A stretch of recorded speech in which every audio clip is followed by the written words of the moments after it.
All right, welcome to the Sonoma County Alliance. We're so excited to have everybody here. We have a great program in store for you today. We have 5 great speakers. And we're going to be a little abbreviated in a lot of our things to leave a lot of breath for the program. So I'm going to cut right to it. I want to say thank you to Don Mills and his team from Sound Ideas Media. We appreciate you filming this every month. I actually rescued my wife on the side of the road last month, and for the first time in like 8 years, got to watch one of the videos to catch up. So thank you guys for real. Also, big thank you to Don Mills at Cuvée Brewery. And a quick little side note, for those of us that adore Paul Yeomans, today is his birthday. He's not here because he's at his holiday party, but if you know him personally, shoot him a text. Let's be like, happy birthday, and blow up his phone. And lastly, I just want to say thank you guys for all being here and being on time. Enjoy your breakfast, and let's get the program started.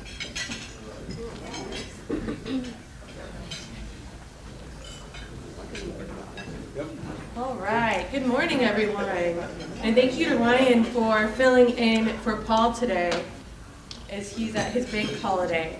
Ooh. All right, so can you guys believe it's actually December already? We are very busy right now planning for our 50th anniversary in 2025, which, how many of you guys have been here for 30 years? 30 years or more? 30 years or more. Thank you. Thank you. We have some longtime members, and this is such a huge milestone. Thank you guys for the work you did and the legacy you created for this organization. We got another 50 years to go, and we have so much happening. We are unveiling a updated name, a new logo, a lot of excitement as we take in all the information from our community feedback survey and start applying it to 2025. We've got some board seats open, and we're hoping that some people come in and fill to help us steer the next 50. So although there are some changes, our mission remains the same. We will still continue to educate, to advocate, and to connect so we can have a thriving economy and a healthy environment. So thank you all for coming every morning to participate in that work. We really do appreciate it.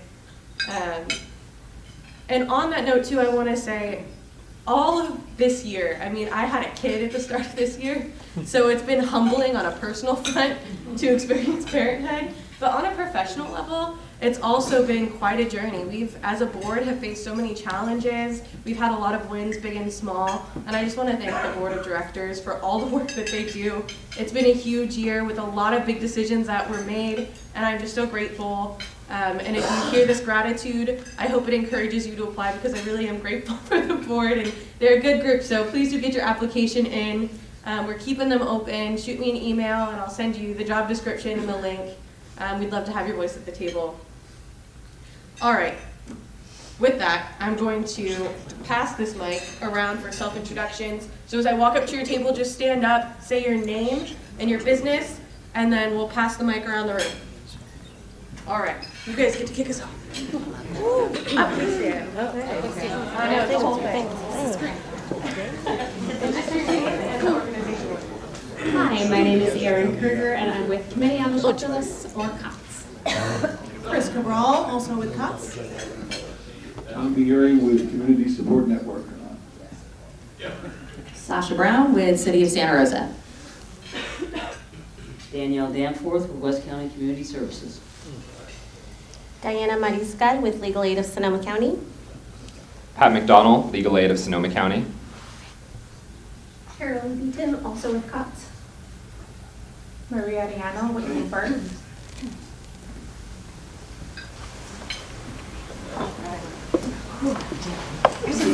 Hi, Jenny Henry with Leap Solutions, a division of George Peterson Insurance. Good morning, Stacy Quistoni with COTS. Good morning, Liz Bell with COTS.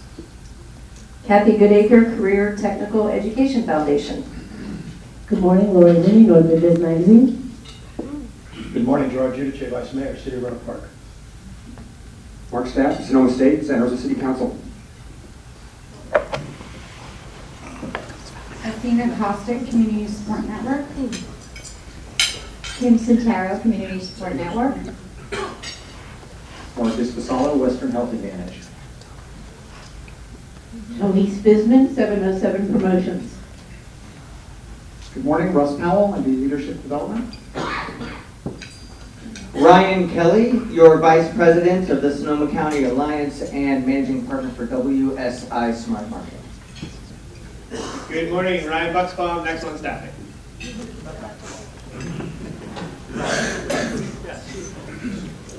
Good morning, I'm Sonia Vick-Barwick with Generation Housing. Good morning, Linda Bones, Summit State Bank. Good morning, Janet Connors, Summit State Bank, and also board member of the Alliance. Good morning, Haley Bly with Boys and Girls Clubs of Sonoma Marin. Lisa Wickey-Shack for the North Coast Builder Exchange and a proud board member. Good morning, Carrie Benz with Met Housing.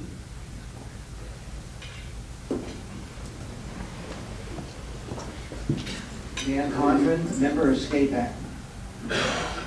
Good morning, Dick Dowd, past president and retired. Good morning, Pierre Rete with Sonoma County Ag and Open Space. Brett Wells with Showing Play Lockery, Soils Plus, and Gravel Soil. Brian Lang, Real Estate Services. Good morning, Mick Menendez, Pacific Advisors. Greg Hurd, DKF Engineers, past president and not retired. Good morning, Howard Dahl, Exchange Bank Advisory Board, and a bunch of other stuff. Artie Dexter, Leduc and Dexter, and Super Service Fund. Good morning, Mark Soylent, the Soylent Company, and Chair of the Transportation Committee.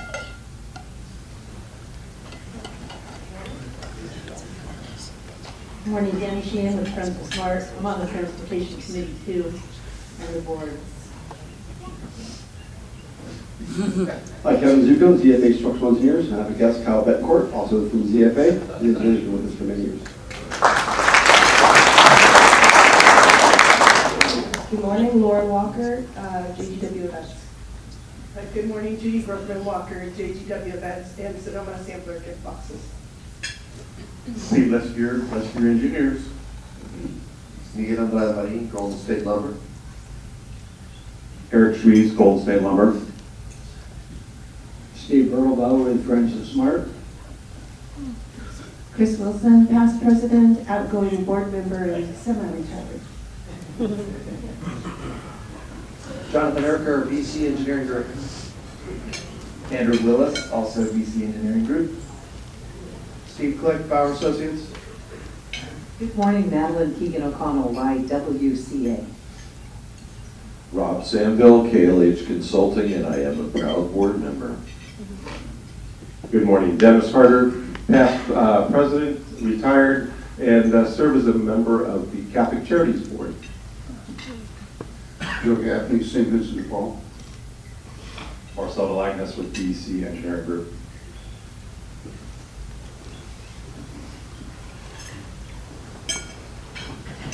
Good morning, Kurt Nichols, retired past president.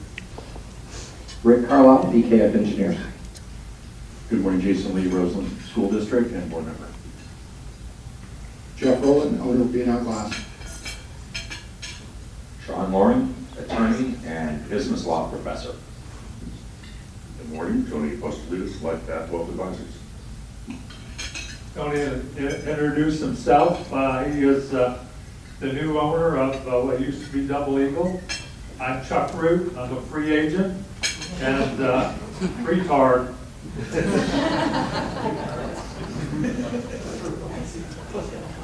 Good morning, I'm Jen Witchman with EXP and host of Sonoma County School Girls. Good morning, Julie Dempsey, Realtor at Vanguard Properties. Brad Davis, Santa Rosa Senior College. Good morning, Heather Thurber, real estate broker, Redwood Empire Realty. Good morning, Amy Haid, Haid Construction Management. Good morning, David Brown, Adobe Associates, Civil Engineers and Land Surveyors. Roy Martinez, Exit Strategy Group.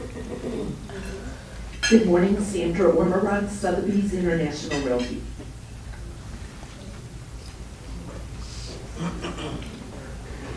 Good morning, Riley Rodriguez, Midstate Construction. Mark Nelson, Midstate Construction. Arlene Soyland, Soyland Management. Good morning, Ken LaFranchi, Architecture and Development, and board members. Good morning, Scott Omrod, Lead Solutions Group, a division of George Peterson Insurance. Dan Rosacci with the Round Barn Group at Morgan Stanley. Good morning, Jack Byrne with Navigate Inc. Kevin Mark, CFA Structural Engineers. Adam Gastev, Mendocino County Farm Bureau. Mark Dale, Carlisle Macy. All right, and before we announce our speakers, I want to note that our next meeting is not on the 1st of January, but it is the next week. So it will be the 8th of January. So just keep that in mind. No one will be here for the new year. So hopefully we see you on the 8th of January. All right, and with that, we have 5 excellent speakers joining us today. I would love for you to give them a round of applause to welcome them to the stage. Please join us.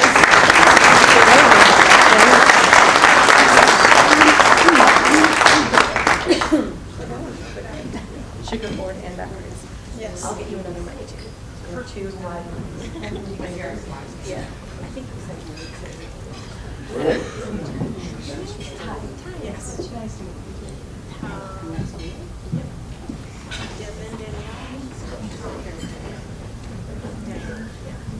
Do we need one more place? Do we need one more chair? Yes. Danielle's got some.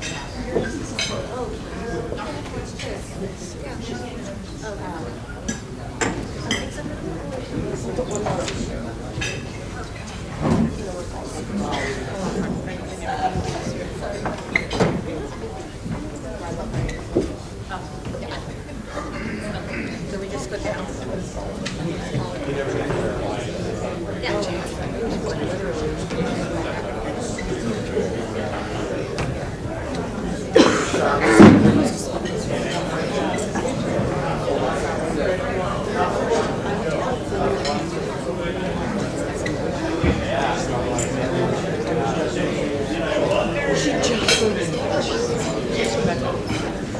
Yes, but she's probably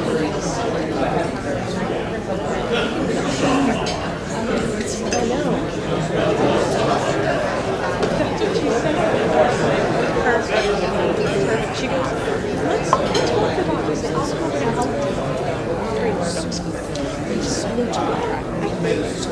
that's okay. I know, I'm hoping you know. Good morning, everyone. Morning, Chris. Hi, how are you? Good, it's good to see you. I don't think I've seen you since I saw you at the last one of these. I see you interacting on Facebook a lot, so thanks. There are a lot of engineers here, which is great. I know nothing about what you do. Maybe you don't know anything about what we do, so this will be a great partnership. My name is Chris Cabral. I'm the Chief Executive Officer for COTS. We're down in Petaluma. We're a homeless services agency, just like everybody else here who will have a chance to speak, except for Sasha, who works for the City of Santa Rosa, which does a lot more than deal with homelessness. We are here to talk about Keep People Housed. We'll get into it. We'll take questions. I got to remember to change the slide. This is a brand new pilot program. We are really, really excited about it. It's launching later this month.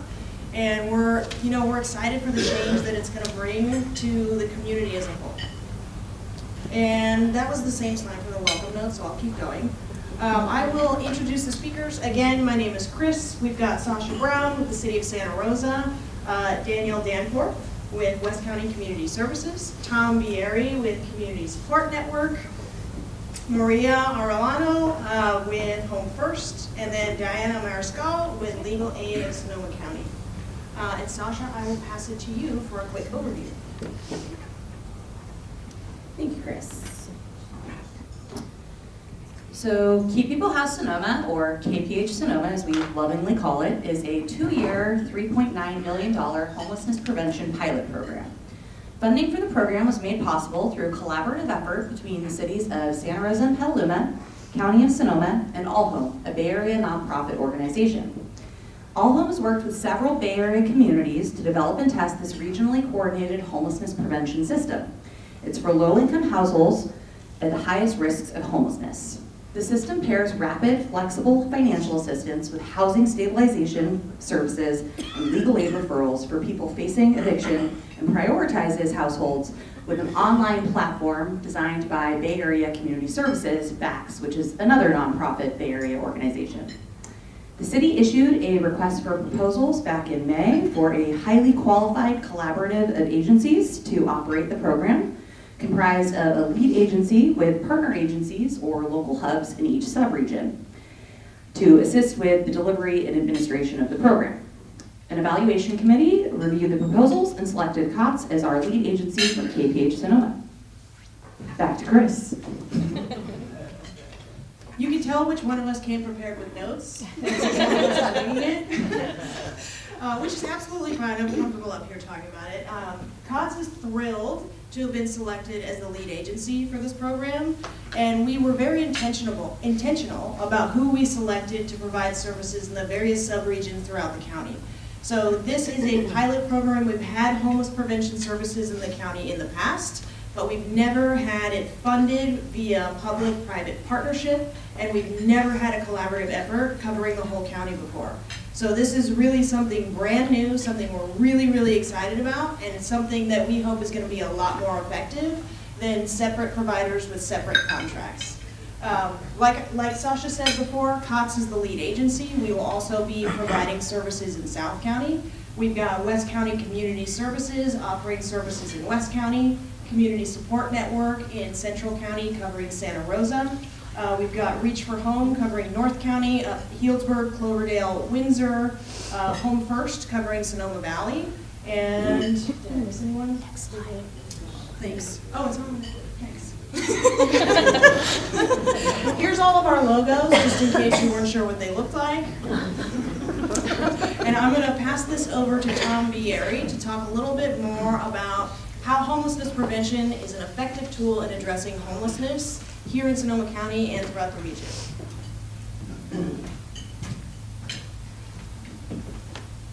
Good morning, everybody. Tom Bieri with Community Support Network. Thrilled to have the opportunity today to talk about something that, everybody agrees upon. The Democrats and the Republicans all believe we need a constructive solution to homelessness. I'm sure there's nobody in this room that wants to see the doom spiral in San Francisco showing up in Santa Rosa or Healdsburg or Sonoma. Is that? Amen. There we go. Another thing I think we can all agree upon is it's a lot better to fund skilled experts that do cost-effective solutions rather than big government. So the nonprofits in Sonoma County can provide the same services, or we might even say better services than the government can do for pennies on the dollar.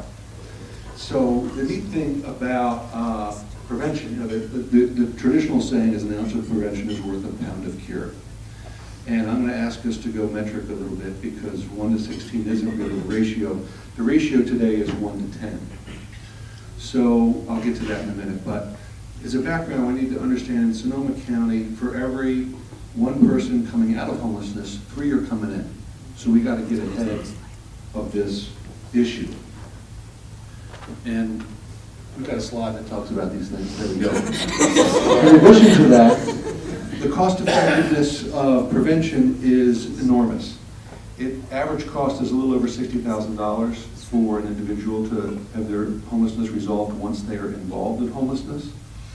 If we can keep somebody out with an investment of around $6,000, so that's, if we're going to go metric, we'd say a gram of prevention is worth 10 grams of cure. Sorry we didn't have the 1 to 16, or we're stuck with the original ounce of prevention thing. Now, the key here, the trick, and I'm really pleased that Chris Cabral is going to be talking about using an evidence-based tool to determine who's going to receive this money? It's the biggest thing. In the prevention world, so in 2022, we had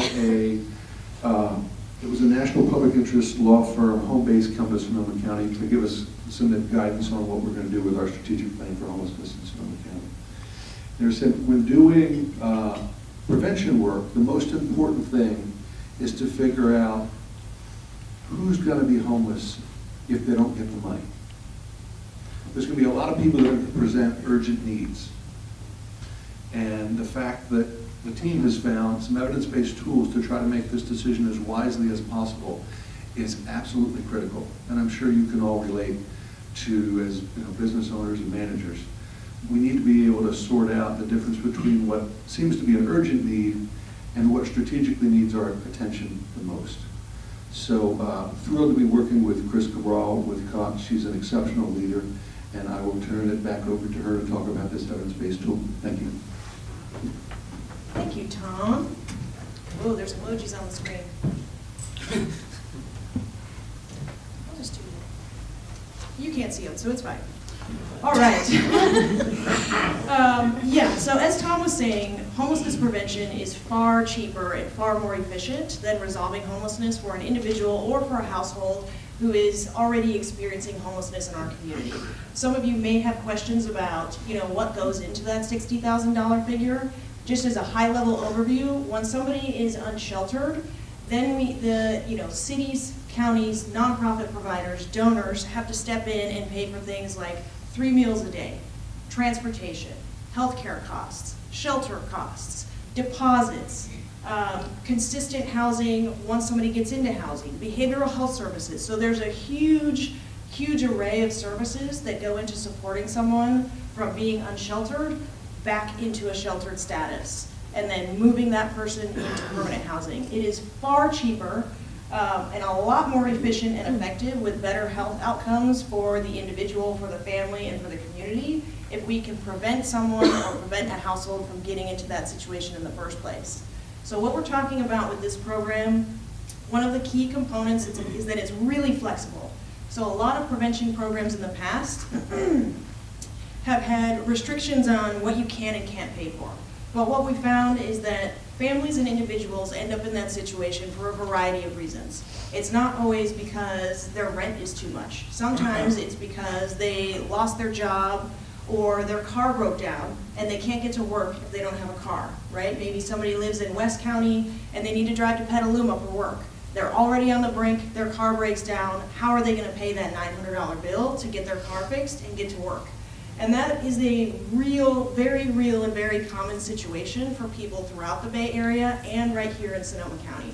There are also people who end up, you're living paycheck to paycheck and you have to take off work because your kid breaks their arm.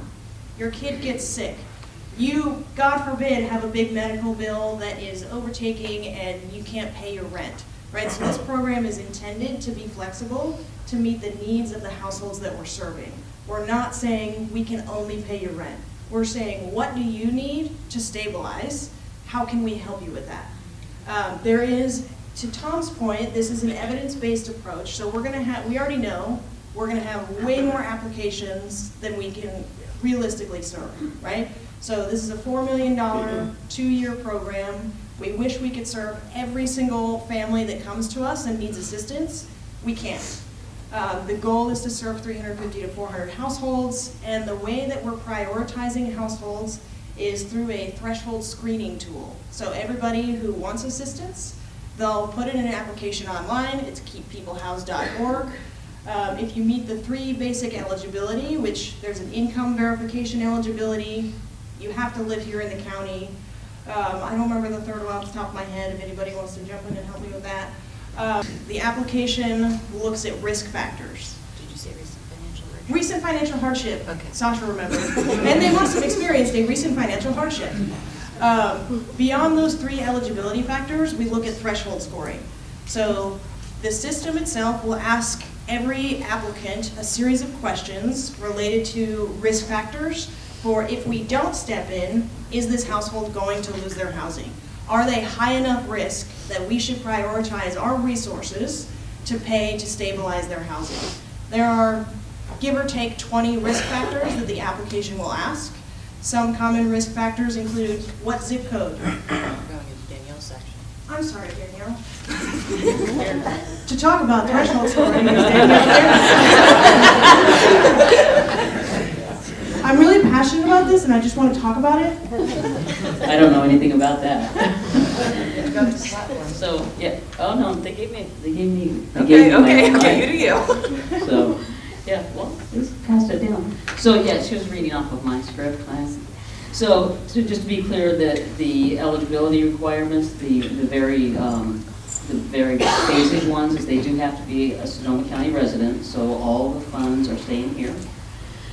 They have had a recent hardship of some sort, so it's not just somebody who it's a habitual chronic, I earn $2,000 and my rent is $3,000. So I need, perpetual help. This is something that these people have been able to maintain. Something has happened, and then if they don't get help, we'll fall into homelessness. The idea obviously is that since it's a recent financial hardship, that is going to be resolved in some manner, and they'll be able to go forward. To that point, one of the things about this is there's case management that goes with it. So I've been doing homeless prevention in this county for 7 years, and one of the things when you sit down and you talk with somebody, you start finding out there's a lot of things that they're eligible for that they didn't know they were, so that you can already put them into contact with providers that would already do the work and have funding for that somewhere else. We look at things like their budget. We had one woman who we had her just throw all of her receipts in a thing, and she found out she was paying a lot more for things than she thought she would. And in fact, her and her husband got into a little argument because he didn't want to do that because she found out he had a credit card she didn't know about. So, that they got past that, and we got everything in order. And, she was in my office talking to my case manager and was in tears because in a matter of only a couple of weeks, her credit score went up so much. And that, we know credit score obviously is a barrier or a gift when you're trying to do other things, all the way from getting jobs to getting housing to all of that. So the case management component is really important to help guide people and look at budgets and stuff like that to be successful going forward. So it's not something we just hand them the money and hope they do good for the rest of their lives. We actually try to support them in ways that they can take into the future on their own. So they have to have an income that's at what's called 50% or lower of AMI, which is just a technical term, but just to give you a threshold for what that means, it means that a family of 3 would have to have an income of $62,250 or less. So you're sitting there, you're a family of 3, and you're trying to make it in our county for a year on $60,000 or less. So we're talking about really targeting people that are, they're riding the rough road. They're already marginal, and so when any little thing happens, it's dust, a stress, or a bump in the road to them, it's a disaster. So it goes down. If you're a family of 1 to a family of 8, there's a descending thing, but you can see that it starts at a pretty low mark for our county. And then the last one is that they're applying for funds for a specific month, so that they are behind on their rent or something like that. They can't have applied for other program funding for that month as well. So we're being careful not to have somebody double dipping. So there's a safeguard for that as well. I think I'll save the other risk factors for my second part. Oh, who's after? Yes. Hey, no, this one's on. Hey, everyone. Okay, so, Chris, yes, I'm going to be going over the financial assistance payments and the services types that we offer in KPH. So KPH provides, like Chris mentioned, short-term, flexible financial assistance paired with comprehensive client-centered case management. So client-centered, what is it, right? It's a really social worker term. It's meeting our clients where they are. So really tailors creating, working alongside with our staff, with our households, and creating tailored service plans with the goal to focus on housing stability and connecting our household to mainstream community resources and social networks. Stabilizing the household. What do they need to become stable? Is it financial assistance? Is it employment? Is it connection to benefit? Is it a connection to resources for mental health and substance abuse? So I'm going to give you guys a list of the type of financial assistance that we can provide, but it's not limited. Again, it's really tailored, really client-centered. Obviously, rent payments is going to be like the number one rental assistance that we'll see. It could be arrears, security deposit for households that have an eviction notice, households that need to relocate due to overcrowding, due that their housing is not safe. We could provide security deposits to help them secure an additional unit. Transportation support. That could vary from public transportation to vehicle repairs to gas cards. Again, it's really catering to the household's needs. Emergency expenses. Sometimes we will see people fleeing domestic violence, might need an emergency shelter, medical bills. Again, I really emphasize really flexible program, right? And so the financial assistance program, the beauty about this program that we could be creative. What does this household need? We have had households, so I oversee our prevention program in Santa Clara, and as unique that someone needed an alarm clock. They couldn't afford to wake up to make it on time to work. And the beauty about this program is that it connects to housing stability. We can provide it. Hold on, my notes disappeared, you guys. Give me a second. We provide utility assistance, whether that's deposit assistance for utilities or their PG&E or water bill. Some of the additional supportive services that we provide are financial literacy and life skills training. Budgeting is a real barrier to some of our participants in this program. Learning how to buy groceries more effectively.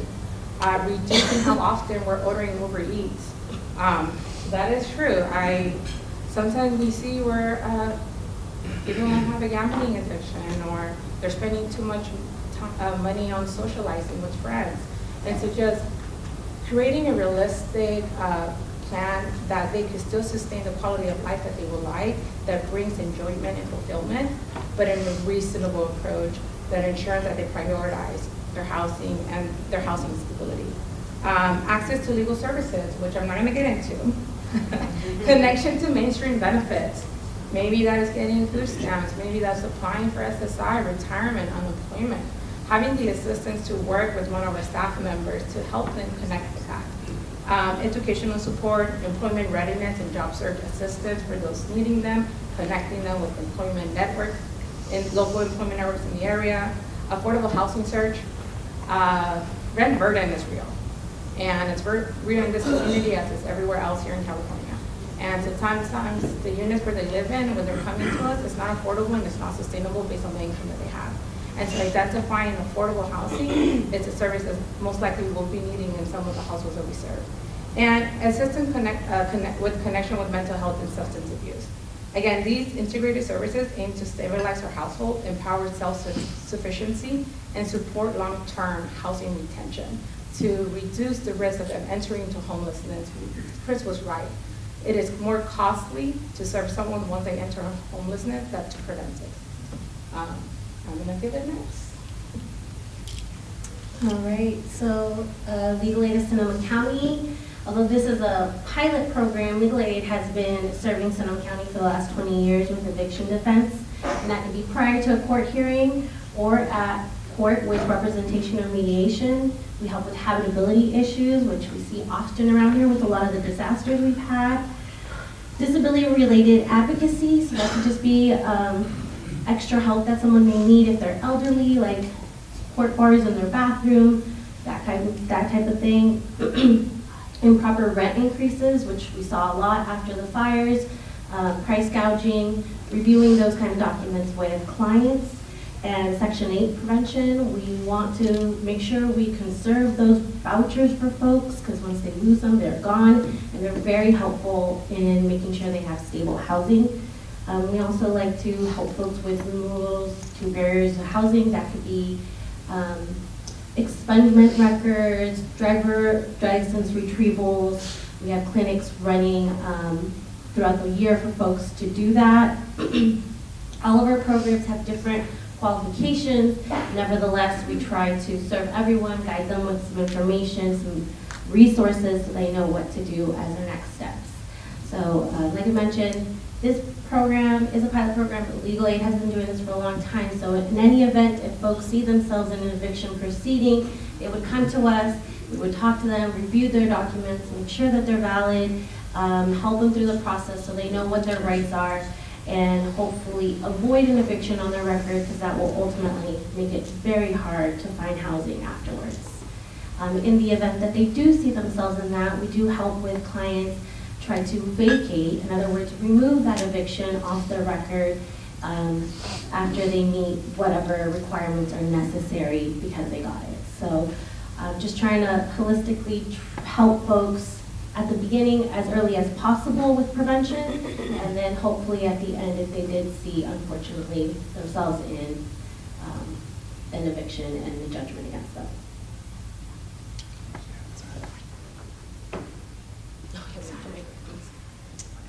All right. So KPH Sonoma is a public and private partnership. The cities of Santa Rosa and Petaluma and County of Sonoma were able to identify match funding of $1.3 million. And then All Home, which is that nonprofit Bay Area organization, they matched that funding and doubled it with $2.6 million. So that's how we get our total of $3.9 million for the 2-year period. As we move through the pilot, we're going to continue conversations about ongoing funding, and we'll have data and outcomes that we can use to strategically pursue grant opportunities, state, federal, private funding, and get buy-in hopefully from additional cities to be able to continue the program long-term. Excellent. I'm going to stand because I can't see everybody on this side of the room. Thank you, Sasha. I wanted to talk just touch a little bit more on the funding for this program. So as you can see, everybody up here is an employee of an organization, right? Which means we have to pay them to do the work that they're doing out in the community. We have set aside roughly $2.6 million of the $3.9 million that covers financial assistance for households out in the community, and the remainder is being spent on actually operating the program, right? So paying case managers who are talking to households who are applying and making sure that they have what they need to pursue a new job. That, they have what they need to make sure that their kids are getting to school. They're completing the budgeting worksheets with families. They're traveling out to families, in Danielle's case, in really rural areas of, western Sonoma County. So there is a lot of work that goes into this, but we do want to demonstrate that we were very efficient with the funds. COTS is putting in a little bit of our general fund on our end to support this program, and we are really excited to be able to demonstrate over the course of the 2-year pilot period how efficient and effective this program is. And you can reach out to us, kph@cots.org, if you ever want to see what the data outcomes are.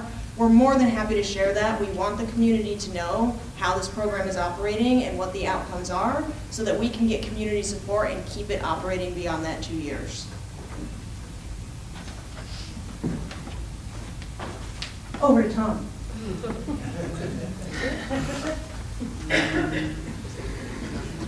So, I didn't realize that I... Oh, I'm sorry. It's not Tom. It's Danielle and Sasha. There we go.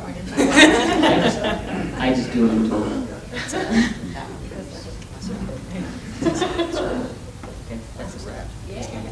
So, let's get real for a minute, okay? What is the benefits to our community and to our landlords, frankly? I don't know, how many people here are a landlord? You might see my hands raised as well. I'm a landlord. I have a property in different counties, so I don't benefit from this at all. But during COVID, who didn't get payments? That's the thing, is that when somebody, for whatever reason, can't pay their rent, it affects the community. There's a ripple effect. You don't get your rent, Yet, guess what? You still have to pay your mortgage or the roof leaks. You still got to pay the workers. You don't have the income coming in. So it doesn't just affect the people that are living there. It affects our community, because then that ripples out in so many different ways. You know, one of the things we've already brought up is that we have, you know, 3 people falling into homelessness for every 1 person we get out. So we have to have a continuum. We have to stop it at one end, because it's not going out the same. We're just going to get a bigger and bigger problem, and that affects us on so many levels. When you have even you know, businesses and there's homeless people sleeping out on the sidewalks. We see it all over on the news now. It affects the community at such a large level in so many areas, and we just find statistically, you know, we talked about a word called evidence-based. Well, what is that? That means that we've been doing this long enough that we can identify risk factors of people who will most likely not self-resolve. So we get the money where it goes, where it needs to go. If one of the biggest criticisms, I think, of homeless prevention funds in the past, when it's been done individually, is how do we know the future? How do we know this person would not self-resolve, would not figure it out? Well, now we've done it long enough that we know we have a whole list of risk factors. You know, that they've been evicted before, that they have a history of homelessness. A history of previously homelessness is huge, and that perpetuates the cycle, because if kids fall into homelessness as in a family, they're more likely, we know statistically, they're more likely to be homeless as adults. So when we're doing a homeless prevention, we're not just dealing with the adults that are paying the bills and doing the stressing, but we also are changing the system outcomes for those children. So if you think about the $6,000, what it's doing, it's generational. It's not just for what we're doing in the moment. And that affects the community on every single level, because that's going to affect the people who are in the schools, right? The kids go to schools. If they're homeless, we have children who are homeless, who are leaving the cars and going into the classrooms today. In every single one of our schools, we do what's called a pit count, point in time count. We know this. We know their faces. We know their names. It's happening today in our community. So we want to stop that. And for $6,000 on average, that's a gift. We have a continuum.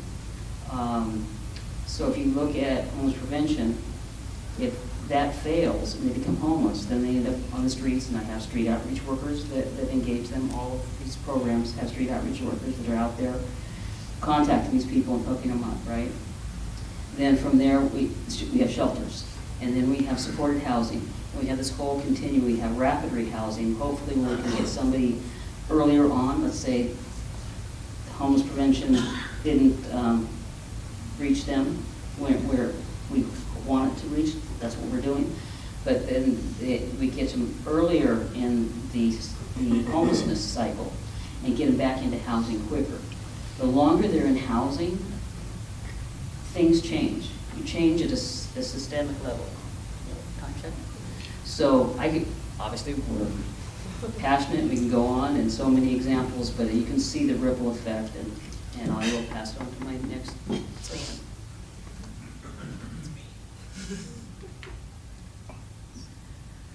All right.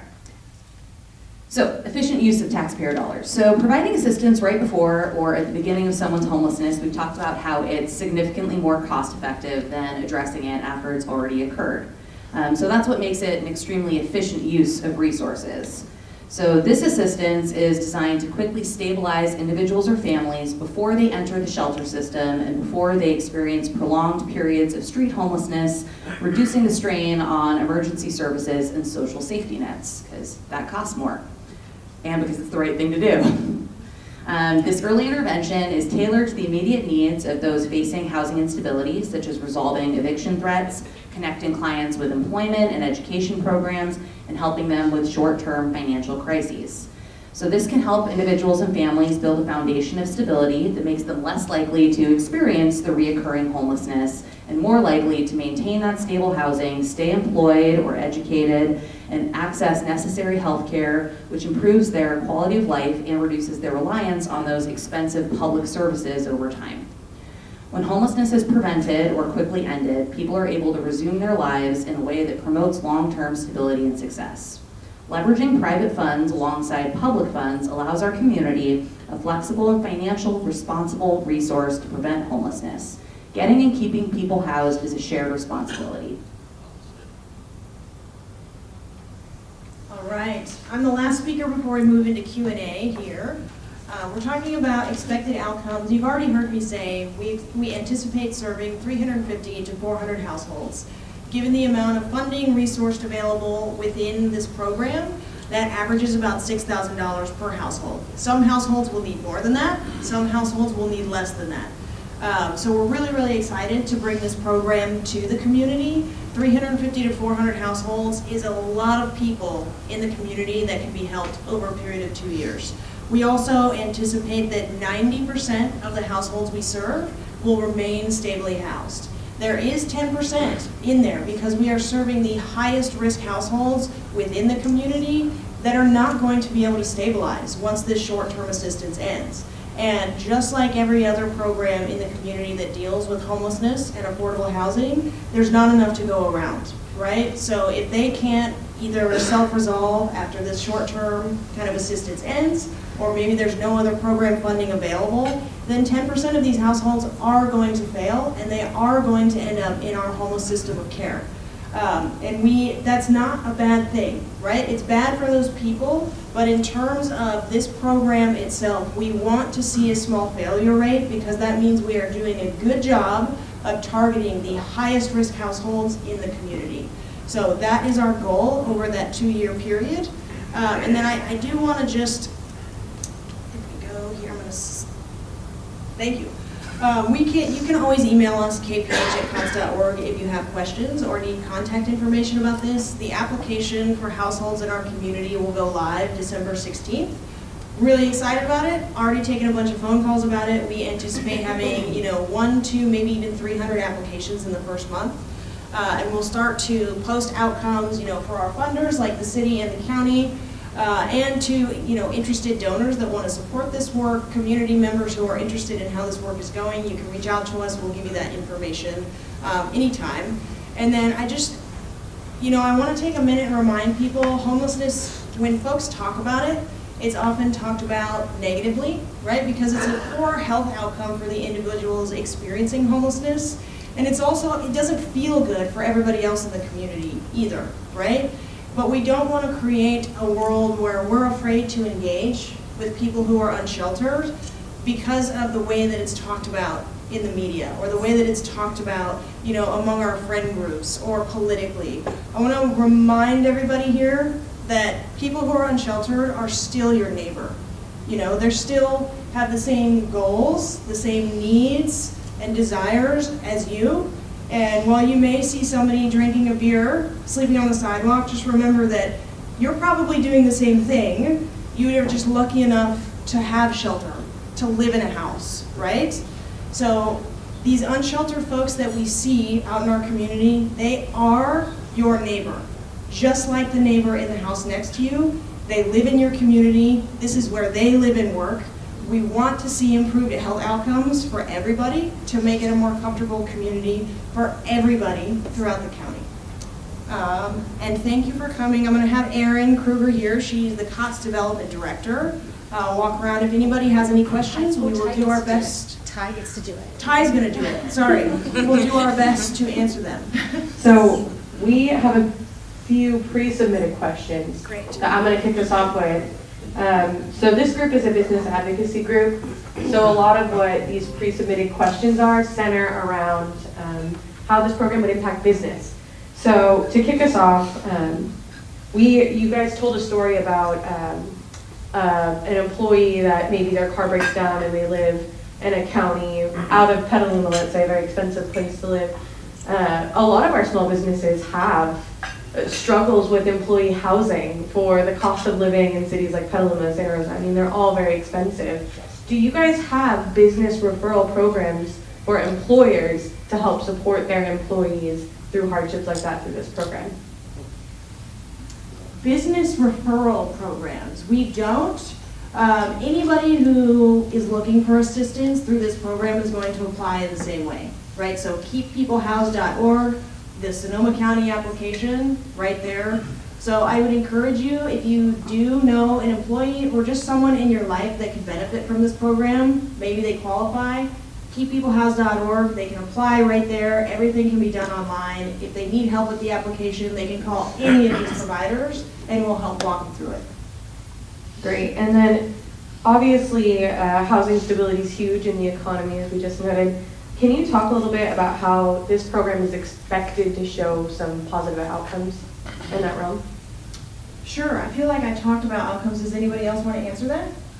I don't want to take up the whole time here. Is there a way to measure the economic outcome? So less about the individual measure, but how it's actually impacted our economy and our community as a whole, not the individual. Do you guys have metrics for that planned for this program?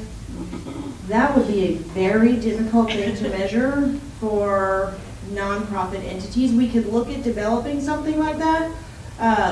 I think the closest metric that we have that folks are interested in, because we all pay taxes, is that kind of $60,000 versus $6,000 number. It is so incredibly expensive to move someone from unsheltered homelessness into permanent housing.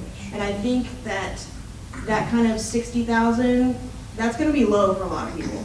For a lot of people, it's going to be upwards of $100,000, $150,000. The longer someone is unsheltered, the more expensive it is to get them into a stable permanent housing situation.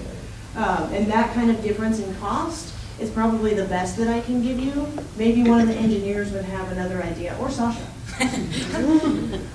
Well, I was just saying locally we could look at the cost of some of like our shelter programs and our street outreach programs and outcomes of getting people housed once they're already homeless, and how many people we were able to serve with the funding that we have versus the funding for this program and how many people were able to maintain housing as a result of it. And you could do that comparison. I'm sure it would come out very similar to that 6,000 to 60,000 figure that we're talking about, because that's a much larger sample size than what we would have just locally. But you could potentially look at it just at a local level and do those comparisons.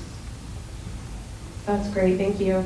And then the last question that we have here is there a plan post this pilot program to look at it and collaborate with chambers and economic development and other places to try to look at the housing issue as a whole and how we can continue this program for years to come? Of course. It's a shared goal. Yes. We of course want to continue this program. We know that prevention is effective when it's done correctly. And like we've said over and over, it's also financially efficient and responsible in a responsible way for the community to address the inflow into homelessness. So, one of the goals of this program is that we put out monthly data reports, encouraging members of the community and, cities, counties to continue contributing as a public-private partnership, right? It is not just the responsibility of the city or the county to address homelessness. It is also the responsibility of members of the community to address homelessness. So yes, we will be publishing data, putting out communications, doing panels just like this to help educate people about, kind of what's at stake if it doesn't continue beyond 2 years, and looking for ongoing funding. Where did she go? Oh, she passed. Oh, Bernie. Hello, Sean Loring. Oh. Yes, I have a popsicle. she's over there if you're looking for her. Thank you. Yeah, well hidden behind your podium. Is there a definitional difference between Hi, how are you getting out the word to those who are in need, and what is the timing when somebody applies? How long are they waiting to hear back? Great question. Does somebody else want to, anybody? I can talk about outreach. Great. So as far as outreach, it's up on all of the organization's websites. It's gone out in social media posts, mailers. It'll be out in city newsletters. We're gonna have a couple of billboards, DMV ad, radio ads, all forthcoming. So the word is getting out there, especially as we get closer to that launch date of December 16th. We didn't want to put out too much outreach too soon because we don't want people going to the website and being frustrated that they can't apply yet. So it's all about timing, but outreach has started and is continuing to ramp up. In terms of timeline, all right, back to Chris. I assume that you're asking timeline in terms of from when somebody applies to how, yeah. So aside from the first, I would say 6 weeks, which we'll use that time to create a bell curve, to create a threshold score. You know, how are the applications scoring? What does this community's unique threshold need to be? Aside from that, our goal is that we contact applicants within 3 business days of them applying to the program, which we'll see how fast they roll in, right? That's the plan right now, but it's a pilot, so we may have to adjust that. From the time that an applicant is approved for financial assistance, which means they have all of their documentation in, they qualify, we've selected them based on a threshold score, we say 3 to 5 business days for their landlord or utility company, whatever, whoever, to receive a check.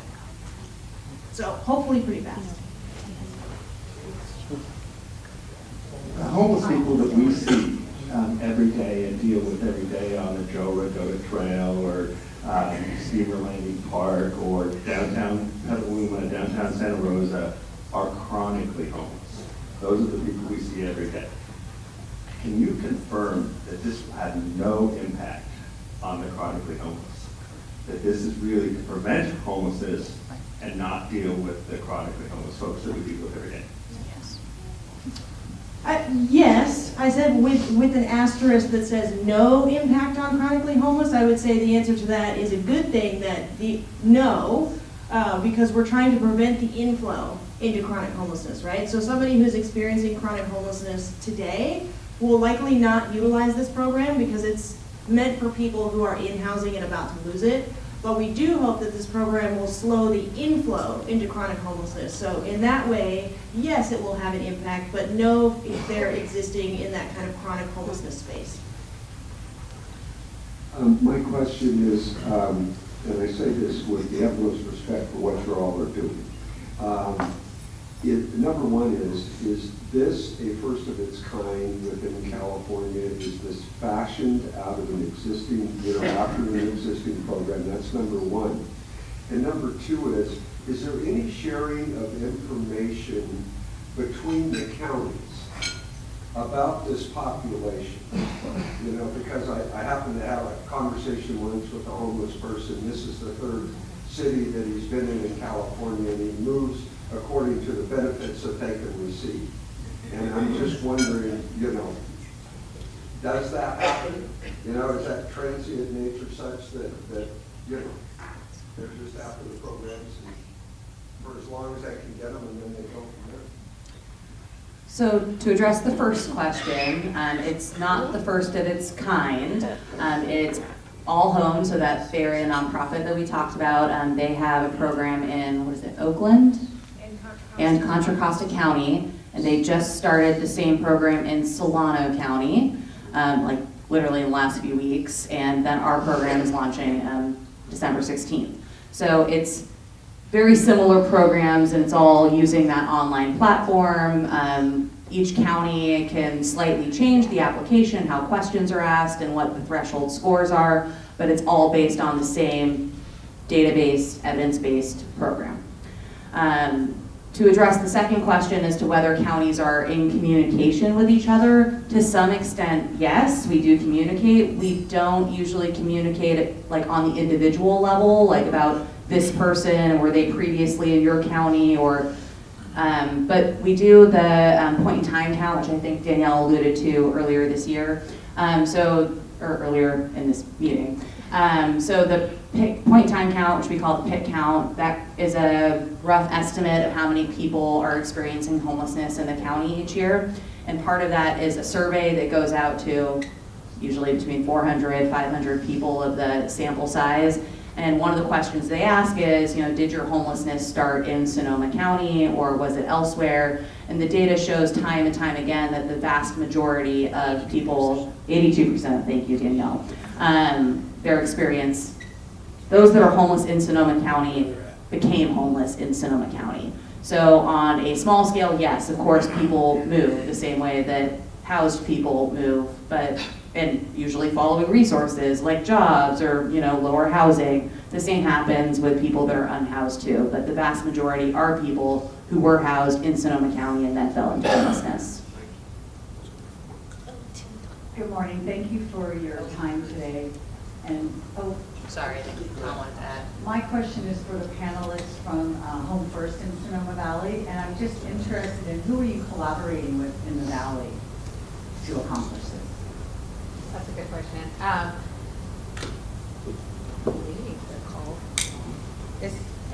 Push it. It is. It's not green. Does this make a difference? No, right? It's not. No, you have to pull it. There we go. Nailed it. Thank you.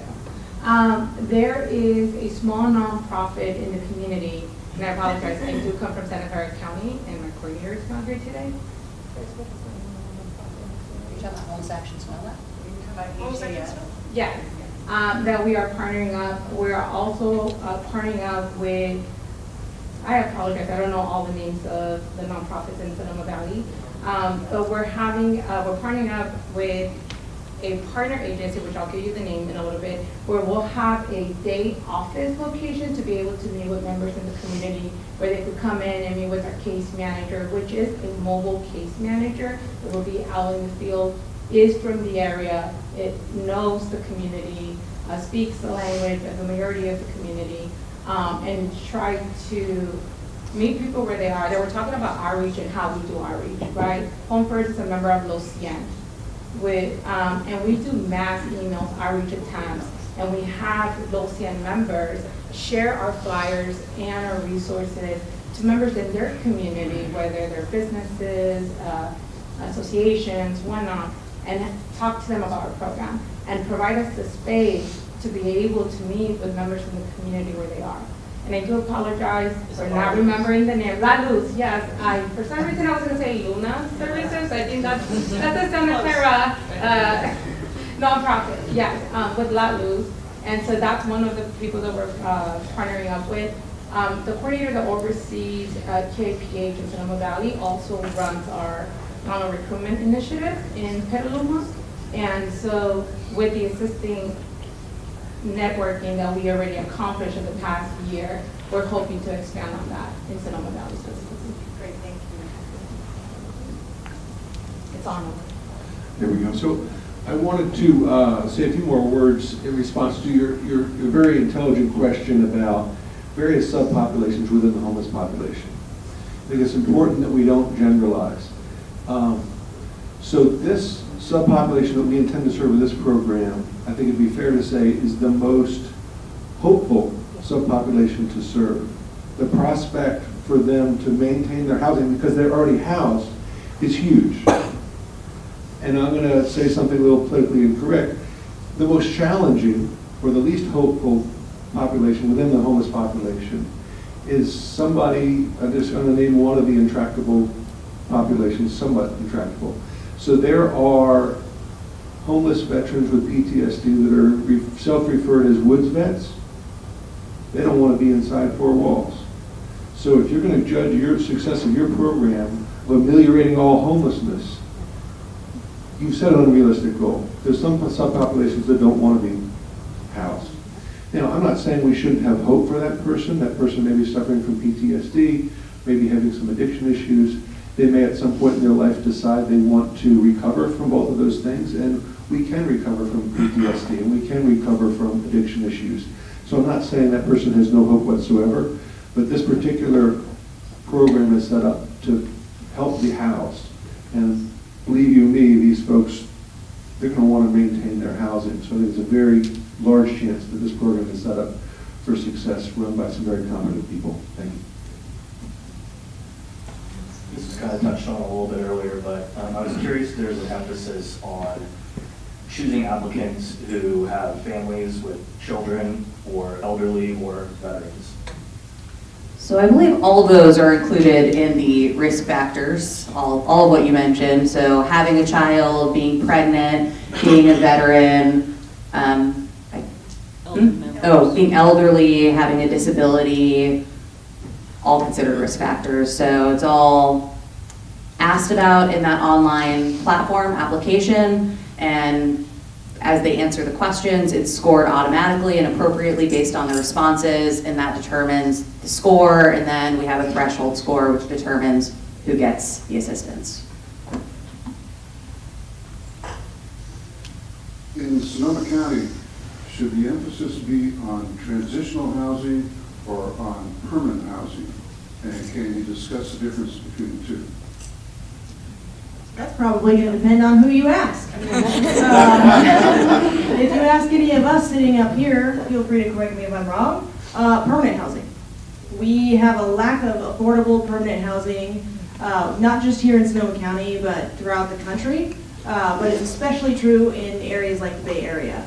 So transitional housing can be a really effective tool as part of the continuum of treating, somebody from getting them unsheltered into permanent housing. But transitional housing is exactly that. It's transitional, right? So you might have more supportive services offered to someone in transitional housing than you would have available in permanent housing. But transitional housing, it's time limited. It's time limited. People have to move in and out of transitional housing. And what good is transitional housing if the outflow isn't into permanent housing? If somebody's going from unsheltered homelessness to transitional housing, back to unsheltered homelessness, that is so much money spent by the community trying to get that person into a place where they can be self-sufficient, right? So permanent housing is the biggest factor in what keeps people unsheltered for a long period of time. If we had more permanent supportive housing available in the community, homelessness would drastically drop. For the permanent supportive housing developments within Sonoma County, the return to homelessness rate is less than 5%. They are extremely effective programs, but they also take a long time to develop, and they're expensive. So you get what you pay for. They're very, very effective, very effective. But they are expensive and they take a long time. So that was probably a longer answer than you wanted. But thank you for your question. I do want to add that not every unhoused member of a community, I think I'm loud enough, needs permanent supportive housing, right? I think we need a combination of supportive services in housing development, but we also just need affordable housing. A lot of the community, our unhoused community that experience homelessness are just financially hardship. There's a lot of people that are homeless that are working a 8-hour job, 9 to 5. They just can't afford the rent. And if we look at it, there was a conference that we attended a few months ago for Alameda County, and it was shocking what they mentioned. The only people that are living alone in their own unit are people that are on housing vouchers assistance, or they're just really, really rich. But everybody else in between have a roommate, they're living with families, they can't afford housing on their own because it's so high, it's so costly to live alone. So we need permanent supportive housing. It is more successful, but we also need more affordable housing. That doesn't come with services. So. Oh, I do need the mic? Okay, I thought it was. No, it's fine. Is there a way for people to apply that doesn't involve a computer, like let's say the elderly who might not have a computer or don't have any idea how to get on the internet?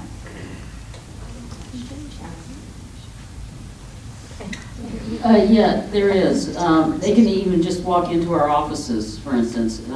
We had said that all of our offices and all my satellite offices, my outreach workers, we're putting these flyers and posters everywhere. Yeah, there's a phone number up there that goes directly to one of my staff. Each one of our organizations have a phone number that's dedicated.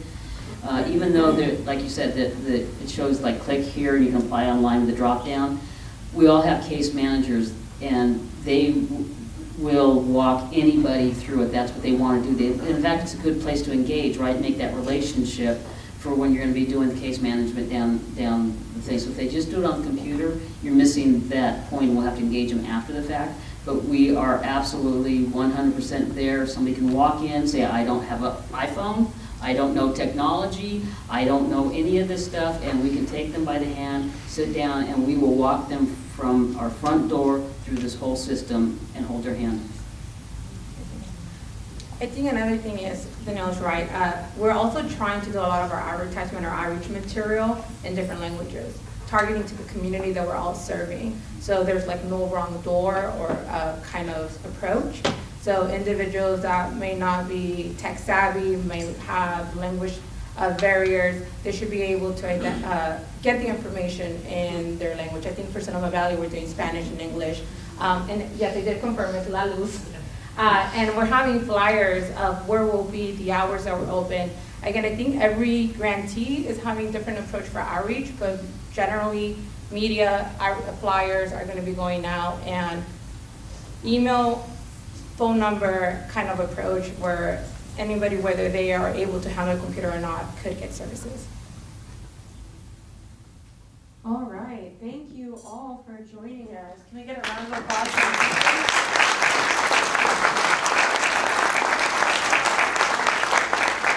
Their contact information is up here, so please take a screenshot if you want to access that. We can also send it out. Just shoot me an email. I want to just say that Sonoma County Alliance, we know that a well-informed business community makes smarter decisions for our economy, for our environment, for our community as a whole, and that's why we put on programs like this, so we are in the loop on what's happening in Sonoma County. So if you are somebody that cares and wants to be informed, please continue to join us. Our next program is on the 8th of January. Become a member, participate, get active. Thank you all for all the work you're doing. Another round of applause for our speakers.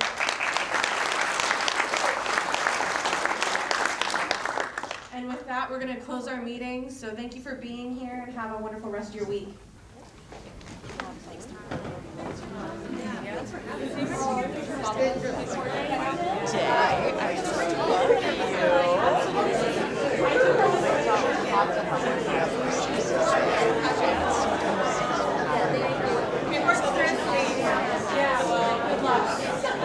They go to sports services now, fill it out rapidly.